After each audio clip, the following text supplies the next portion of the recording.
3445 railway ఉద్యోగాల భర్తీకి notification.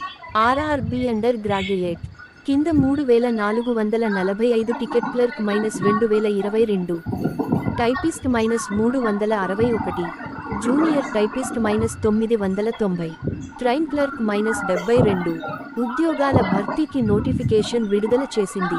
స్త్రలు 89, ఇక 56 పోస్టులున్నాయి. 18 నుండి 33 ఏళ్లలోపు ఇంటర్ అర్హత ఉన్నవారు సెప్టెంబర్ 21 నుంచి అక్టోబర్ 20వ తేదీ వరకు దరఖాస్తు చేసుకోవచ్చు. పాయింట్ ఫీజు రూ. 500. సిబిటి పరీక్షకు హాజరైతే రూ. 400 రిటర్న్ ఇస్తారు.